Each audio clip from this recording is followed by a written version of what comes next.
Terima kasih Anda masih bersama kami, pemirsa, dan masih berbincang mengenai menguji ketahanan pangan Indonesia. Sebelum kita lanjutkan perbincangan bersama Bapak Bustanul Arifin, ada beberapa data yang kami akan sampaikan. Ini data yang cukup menarik mengenai prediksi ketersediaan pangan ataupun bahan pangan dalam masa pandemi COVID-19 di provinsi. Dapat Anda saksikan di layar televisi Anda, satu-satunya komoditas yang diprediksi akan mengalami surplus ataupun mungkin ketercukupannya sangat baik adalah minyak goreng.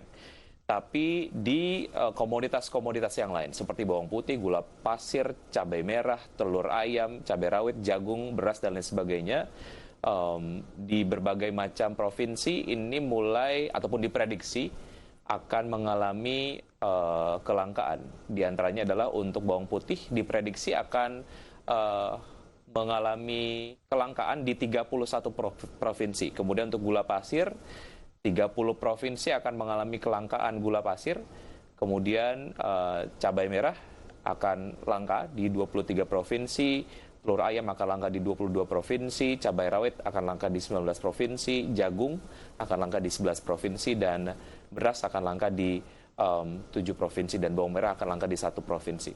Kami kompilasi datanya melalui statement yang disampaikan oleh Presiden Joko Widodo pada saat teratas di Istana Merdeka tanggal 28 April 2020. Dan bicara mengenai salah satu komoditas yang juga menjadi fokus adalah gula pasir. Dapat Anda saksikan di layar televisi Anda, ini adalah perkembangan harga gula pasir dari pertengahan bulan ya, dari pertengahan bulan Januari, pertengahan bulan Februari, dan lain sebagainya, sampai dengan pertengahan bulan Mei. Fluktuasinya dapat terlihat dari data grafis. Ini kami kompilasi datanya dari Pusat Informasi Harga Pangan Strategis Nasional pada tanggal 14 Mei 2020. Saya akan ke Pak Bustanul sebelum kita membahas data-data tadi yang kita sampaikan. Ada tadi hal yang kemudian belum sempat dielaborasi, bagaimana sebetulnya upaya lah ya dari pemerintah untuk memitigasi akses ataupun mungkin mendekatkan akses bahan-bahan pangan ke masyarakat. Ada dana bansos, kemudian juga bantuan-bantuan lain. Tadi Anda sempat menyebutkan ada permasalahan mengenai data.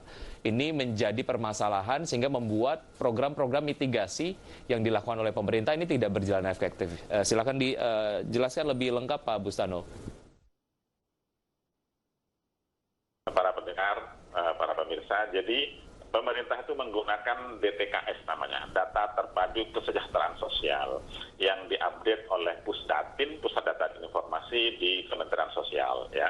Dan mengupdate-nya tentu saja pemerintah pusat nggak akan bisa sendiri. Mereka minta tolong kepada pemerintah daerah.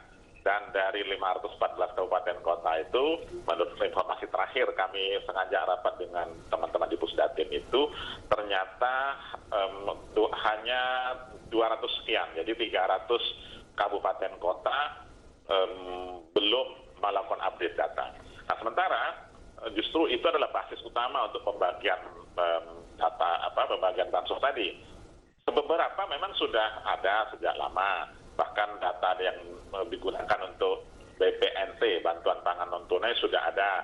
Tapi basis datanya baru data-data yang lama, kan harus berubah. Teman-teman yang termasuk golongan tidak mampu berubah, ada yang sudah mentas, ada yang sudah naik kelas, ada yang belum. Dan jika Bapak Ibu sekalian, para pemirsa ingat, tempo hari ada bupati di, saya sebut ya, di Bolmongtim dan di Lumajang ribut di medsos karena sama-sama ngaku paling hebat untuk membagikan kepada yang berhak. Sebetulnya tidak harus seperti itu. Jadi memang partisipasi dari teman-teman Pemda untuk update data amat sangat diperlukan. Dengan kondisi seperti ini, teman-teman di pemerintah pusat pasti nunggu dari sana. Tapi harus ada proaktif juga sebetulnya, jangan sampai menunggu. Dan yang paling maksimal dilakukan update itu 3 bulan sekali, sehingga memang masih harus kerja keras. Nah, nanti persoalannya kembali ke daerah, mereka yang harus mampu menjaga ya, harus mampu menenangkan warganya. Tapi kan nggak bisa begitu terus, nggak bisa harus ad hoc seperti itu. Kita harus menggunakan data yang kredibel. Dan bahkan Mas Vicky, kemarin kita paham ya, setelah data kemiskinan keluar tanggal 15 Juli kemarin, kita naik lagi kemiskinannya loh ya, menjadi 26 juta lagi, atau 9,78% kemiskinan itu kan berarti bahwa pandemi ini memang berdampak pada kehidupan masyarakat kan. Itu sebetulnya yang saya maksudkan sebagai akses pangan yang perlu diperhatikan. Nah sekarang mengapa FAO sampai peduli untuk memberikan warning itu? Karena akses pangan itu jangan sampai bersenyawa dengan persoalan ketersediaan. Kalau sudah aksesnya buruk lalu ada pangan yang langka itu kan nggak bagus dong. Gitu. Dan saya punya data memang beberapa sama dengan yang data Anda sampaikan, saya data yang terbaru bahkan sampai awal Juli kemarin, gula putih sudah turun sedikit. Baik. Mengapa kemarin sangat tinggi? Karena impornya terlambat. Nah sekarang sudah mulai panen dan sudah mulai giling. Jadi masih bisa mengandalkan dari produksi dalam negeri. Kira-kira seperti itu. Jadi 11 komoditas yang Anda sebutkan tadi itu dengan karakter masing-masing, apakah surplus, apakah itu memang dinamis. Kalau bulan April masih surplus, mungkin sekarang sudah defisit atau sebaliknya. Yang defisit sekarang sudah surplus. Jadi memang harus dipantau setiap saat itu, nggak main-main itu. Harga adalah indikator utama, tapi stok juga menjadi indikator yang penting juga dong. Jangan sampai kosong di gudang gitu loh. Baik, ya menjadi satu hal yang penting apalagi mengenai update data yang disampaikan oleh Kementerian Keuangan juga memprediksi jumlah masyarakat miskin saat pandemi juga ini akan meningkat. Proaktif dari pemerintah daerah ini sangat penting untuk dilakukan untuk mendata masyarakat yang memang layak untuk bisa mendapatkan bantuan-bantuan dari pemerintah. Pak Bustanul, mengenai data-data yang tadi sudah disampaikan, walaupun juga Anda tadi sudah menyampaikan update-nya seperti apa. Banyak kemudian provinsi yang nampaknya akan mengalami kelangkaan dari beberapa komoditas. Walaupun ya tadi Anda update-nya sudah sempat sampaikan. Artinya secara rapor ketahanan pangan, kita bagaimana nih Pak Bustanul? Kalau set ada dia 4 kriteria. Sekarang yang akses sudah dulu. Kita baik ke ketersediaan dulu ya. Ketersediaan salah satu penting. Dan dari 11 komoditas tadi, beberapa memang masih aman. Jadi saya masih agak bisa bernafas karena komoditas pangan pokok, beras dalam hal ini itu masih aman. Aman dalam konteks harga masih stabil sekitar 11.500, 12.000. Ada yang memang 13.000 ke atas ya beberapa tempat, tapi kita berbicara average rata-rata. Nah, jangan senang dulu karena bulan ini, bulan Juni kemarin itu sebetulnya secara neraca bulanan sudah defisit, tapi kita terselamatkan karena ada stok yang dipegang Bulog dan yang dipegang masyarakat. Bulog masih pegang 1,4 juta ton, masyarakat rumah tangga juga masih pegang juga. Jadi so far harga masih stabil ya.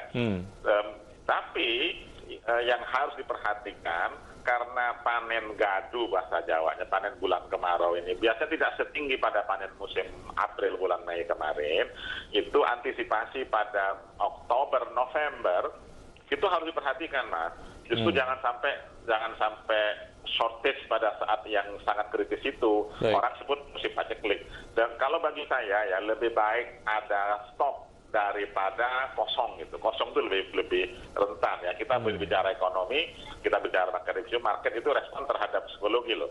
Kalau ekspektasi orang mengatakan harga bakal naik di sana itu beneran kan gitu kan, kita sudah belajar bertahun-tahun seperti itu. Nah itu yang harus diamankan, pangan pokok dulu ya, strategis ya. Terus kemudian yang lain-lain, pangan yang lain misalnya yang berhubungan dengan kehidupan sehari-hari ya. Tadi Anda lebih lengkap mengenai itu Pak Bustanul kita lanjutkan usai jeda berikut ini karena kita harus jeda dan pemirsa tetap di Market Review, kami akan segera kembali.